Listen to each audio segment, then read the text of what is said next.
Hi, Michael Scott Overhold here. One of my favorite memories as a first-year grad student was reading Greek with my friends Tyler and Josh on Sunday evenings.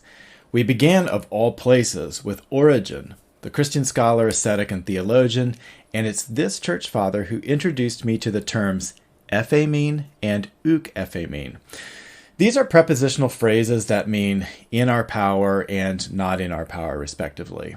I remember them often because my favorite Greek philosopher besides Plato is Epictetus, and 1.1 of his discourses is titled Peri ton ephemein kai uk ephemein, about the things in our power and not in our power. Recent self-care trends on Facebook appear to have rediscovered this dichotomy. Some are simple, enumerated lists. Others use circles with items listed inside and outside. It's a promising trend, to say the least. Granted, it doesn't take much to remind me of this topic, but it easily showed itself when I was talking with Maria Vieira, a Brazilian-born life coach now living in Portugal.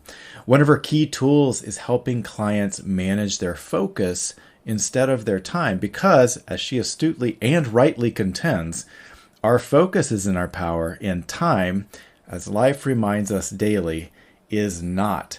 Even when we think so with our schedules, data, and apps giving us this impression.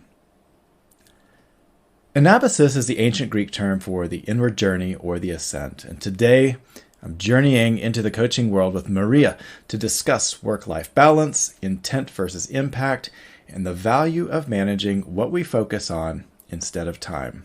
I hope you enjoy.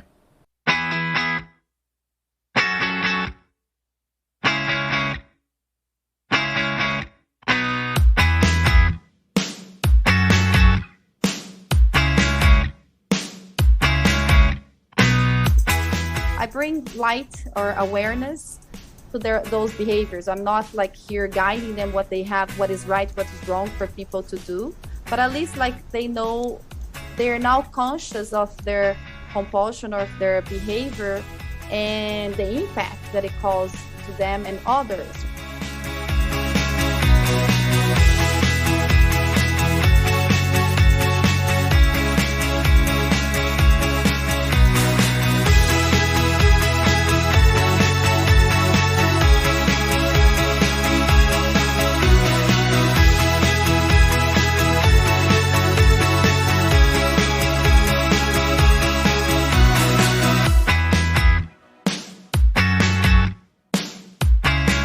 From Brazil originally. I left Brazil when I was 17 years old to be a fashion model, and I lived in many places, Tokyo like 3 years. So after traveling to many countries and settling down in the US, New York, where I lived for a decade, I thought it was time for a career change. So I decided to become a life and leadership coach. And I did my certification in New York. And then after, the world, how do I call it? Like after this pandemic, we decided to move here back home, to be close to my husband's origins. He's from Portugal, so we are here now in Portugal. Were you in New York City during the pandemic? No, actually, I left end of 2019, which was, it was an intuition that I had. I was like, oh, it's time to move. Yes. Before the apocalypse. I'm so glad. That was quite for the U.S., that was a pretty difficult place to live. Yeah, unfortunately, yeah. Yeah, actually, we came back to Portugal, and then we went to Brazil for 7 months, which was nice for me to stay. We didn't plan to stay 7 months, of course, because of the pandemic. We ended up being locked in Brazil for 7 months. It was a good place to be, close to my family. And then we came back here, and the pandemic is now ended, I gotta say, right? And things are back to kind of normal chaos that life is. And where did you do your certification? Was that while you were in New York or when you were in Brazil or now in Mm. Portugal? It was in 2017, so in New Okay. York City, I took a program at Accomplishment Coaching, and after I graduated, I worked for them coaching other coaches for 2 years. That gave me a lot of practicing leadership and leading groups of coaches, and that was a magnific like it was a great experience. I gotta say, I learned a lot. Nice. What is your coaching philosophy? And you can answer this, and I mean, it doesn't have to be so abstract. It really think about like the system of thought that helps you achieve your goals with your clients. Mm. Yeah, well, I coach people on finding their or reconnecting to their strength, right? Because the people I encounter, like high achievers, immigrants and uh, new leaders, they tend to be very hard on themselves. So working with them to reconnecting to their essence, and so they can lead also with their heart, because I believe that we can't separate, right? The way we treat ourselves, we also treat others. And as a leader, if you're not kind to yourself, you won't be kind to the others, right? So that's working a lot on self-awareness and self-love. I feel that's like my, go-to in my coaching. That's what makes the difference. I like that idea of reconnecting with your strengths. Do you use any sort of instrument to help them reconnect with their strengths? And by instrument, I mean like an online test that helps Mhm. them identify them. Because I think that so often people have a difficult time like naming what their exact like what their strengths are, and certain instruments help more than others. And do you have one that you use? Sure. I have many tools that I use, and it's very, um, how do I say, it's not one that fits everybody, right? Even though in the beginning of my coaching, I create a foundation. But there are tools like I also work with a platform called Better Up, and through the platform, we see, like, we do a self evaluation where we look at 25 skills, and then we look together with the client. What areas do they want to develop? What skills do they want to develop? And what are their strengths in that tool? But also in my private practice, I also have a conversation that I do that is designed to get them to really take a look, right, and ask people, because I think it's a better way to find out about yourself is if you really ask other people a key question about yourself, and if you're open to the feedback, even if the feedback comes back as negative, sometimes it happens, we can work with that, right? And there is a conversation there to learn. There's always an opportunity to learn from, I say, problems or breakdowns. I know that one of your talking points with clients is knowing what you're worth, and this is something that you shared with me. But how do you help clients see their worth as an employee, a service provider, or whatever kind of capacity they find themselves in? Mm. Well, by listening to them, right? Like, I feel how people talk. Sometimes we don't hear ourselves, right? So I can, like, reflect to them in the moment, like, how does it sound? Like, oh, you said that about you, and how does that sound? Like, they can then hear themselves back and be like, oh yeah. So really, now challenging them to remove those habits of communication, right? The way we talk about ourselves or what we think about ourselves, it really shapes our reality. So I think successful people are very aware about what they put into their conscious and what they speak about too. So that's the work that I do. It's like on a weekly basis when I meet with my clients, I will tell them how it sounds like, to be on the other side and hear it. And sometimes I even challenge them. I'm like, Michael, you can't say that about yourself. I won't allow you to call yourself that in front of me. Or would you say that to your friends? Would you talk to your friend the way you're talking about yourself? So those are the things I work with. And is this something that you learned from like your career as a model, or was it something that really was instilled with you with the coaching training that you got, or is it something that you developed Definitely. since you got your certification? Mm. Since I got my certification, I feel like it started with my coaching training, right? Because I wasn't aware that I was so hard on myself. The modeling industry actually did the opposite. It made me be very self-critical, right? And comparing myself with others all the time and feeling less than, um so yeah, I can definitely thank, the coaching path that I took, that it helped me see how hard I was on myself, and been working on that to have more self-compassion. And I think that's one of the skills that I bring to the table, right? Because I have had that breakthrough, and I can now support other people to be more kinder with themselves. When we first talked, I was really drawn to how present you were in our conversation. Like you're a really great listener. I felt seen and heard. I felt like you were completely focused on me, and I remember thanking you for this in an email.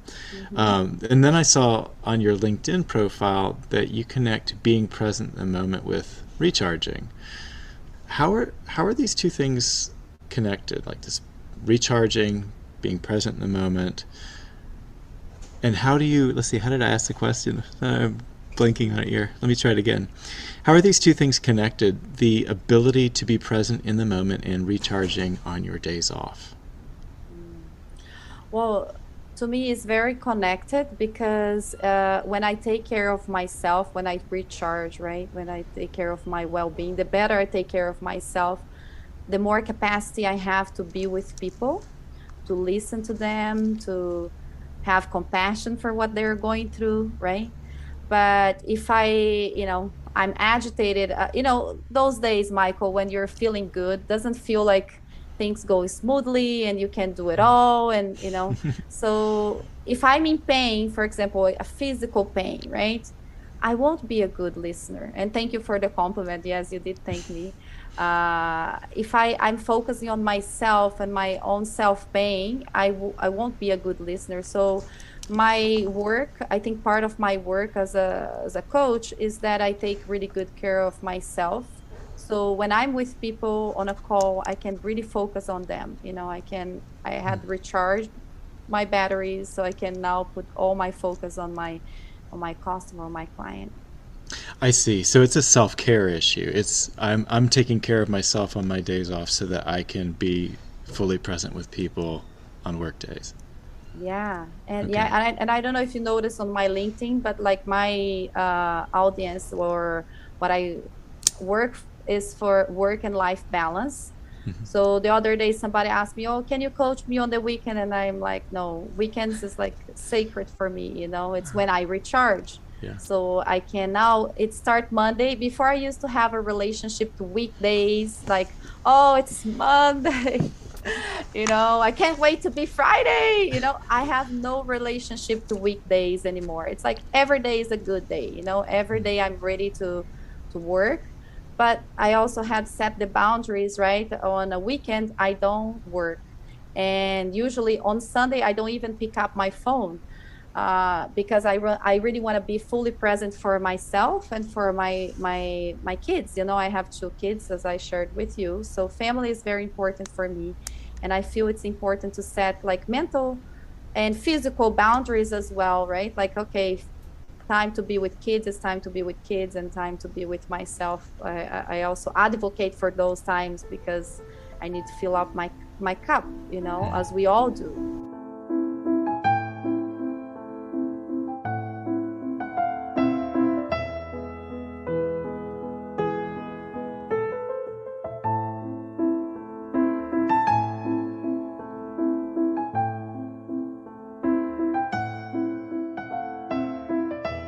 One of the things I also notice is that you stress the importance of managing our focus instead of time. if you can explain what that means exactly, that'd be really helpful. But then also, how did you come to this conclusion that managing focus is more beneficial than managing time? Mhm. So I believe that, time is outside of our control, right? Somehow. There is not even one day we plan that it goes exactly as you plan. I don't know in your life, but that's how it is in my life, with two kids and dealing with many people. There is always someone that cancels or something that happens. Life happens, right? And that's okay. So I feel like what we can focus on is our energy, right? And in being present, right? So the more, so what I meant about that is focusing on man and on the energy. So again, it's the same conversation we are having. Okay, how can I manage my energy? One practice is on the weekend, really honoring my weekend as a time to recharge and do whatever I like to do, right?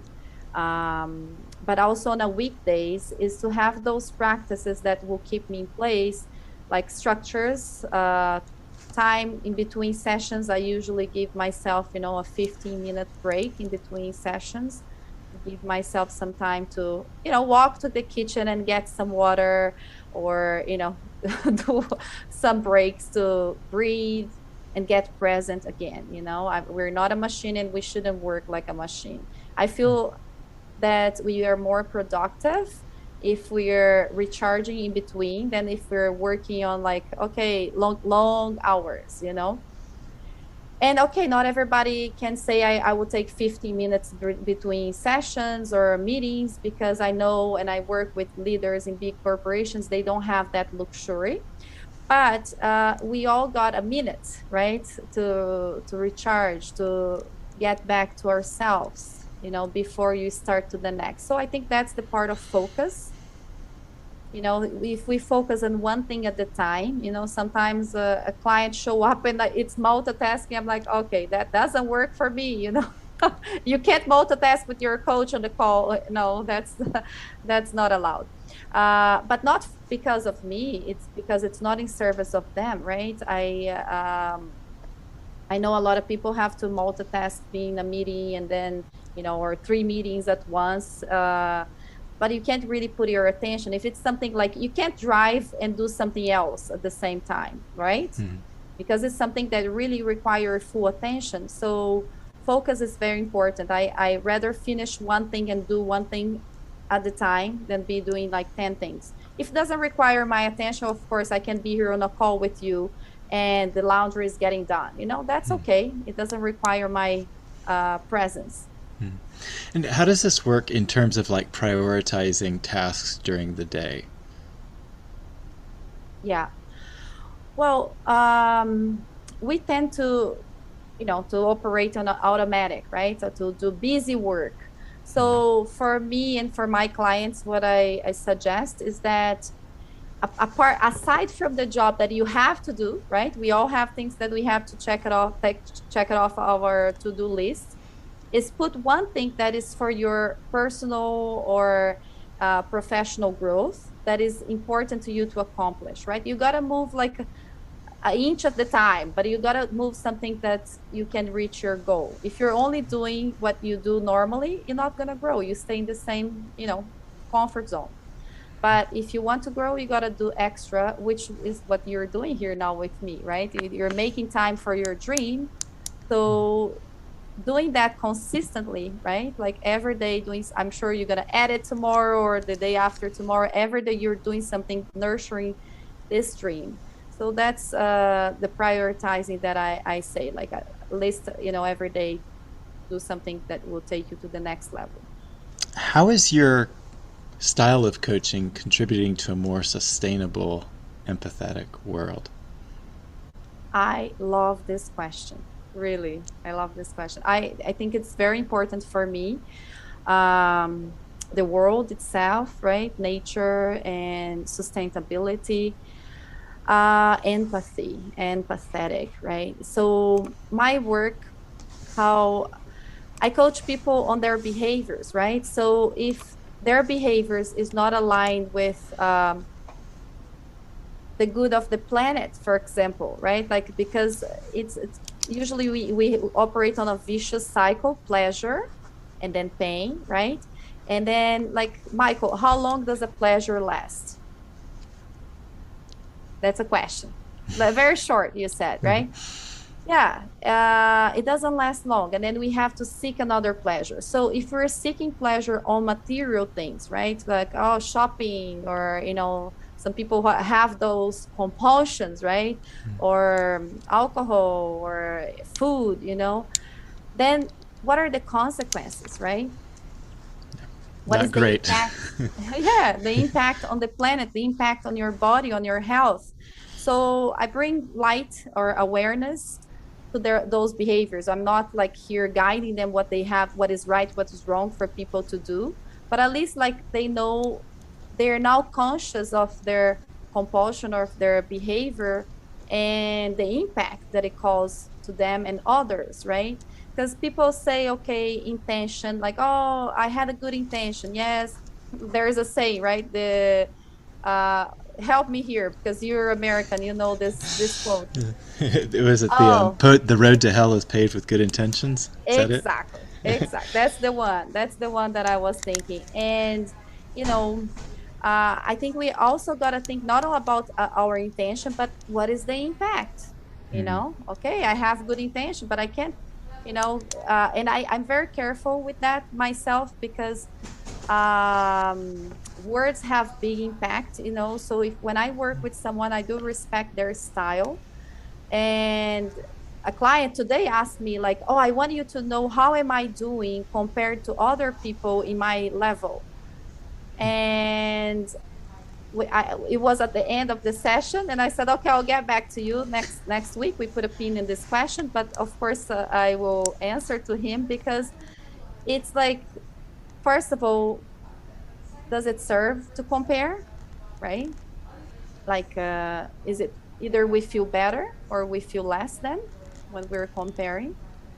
I think as also I'm going to connect that to with the empathy, right? So a lot of my work is to bring like equality at workspace and inclusion, right? So really putting yourself at other people's shoes and like relating to others respectfully, which is really relating to them, right? Like putting yourself there. So that's how I bring empathy through my work, to other people. And I think like this client in particular, he's very intelligent, and he's saying like, okay, my company is sponsoring me for the coaching, but they know through me, my employees or my report directors, they will also gain from it, right? Because it is that way, right? When one person change, there is a ripple effect, right? Like a lot of people will benefit, the people that are around. So I don't know if I went out a bit from the answer here. It's a beautiful answer. I mean, you've reminded me of a couple of things. One is I've often heard it said, hurting people hurt people. I recently saw a billboard that turned that and said healed people heal people as well. So it sounds to me like, I love this idea of you bringing light to their situation and allowing them to make those decisions and become better versions of themselves.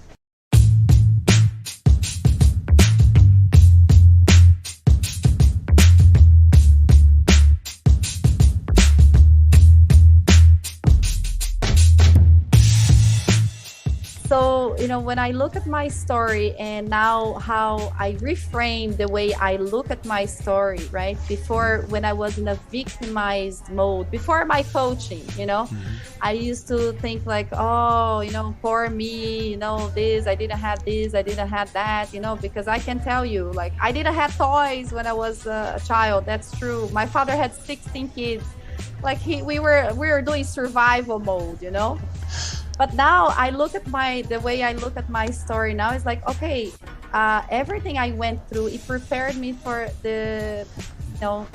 what I'm doing now, it prepared me I can connect to many people in many levels, right? So I'm very grateful for the life experiences that I had and traveling, like I mentioned, or you saw on my LinkedIn as well, like I traveled to 27 countries. and lived, not only traveled, but lived in most places, gave me a lot of like experience that to me is even more, it just adds, I don't need to compare, it just adds to my, my coaching tools and to the work that I do.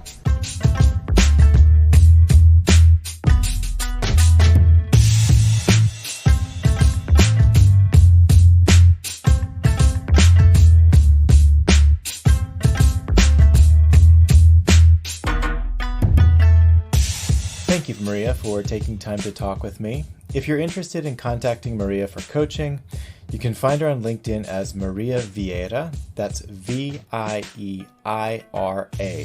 Vieira, or email her at maria.vieiracoach@gmail.com. If you found this conversation beneficial, please subscribe to my podcast so you don't miss an episode. On October 19th, I'll drop the next one with Linda Pretorius, a transformational coach from South Africa. Thank you for listening.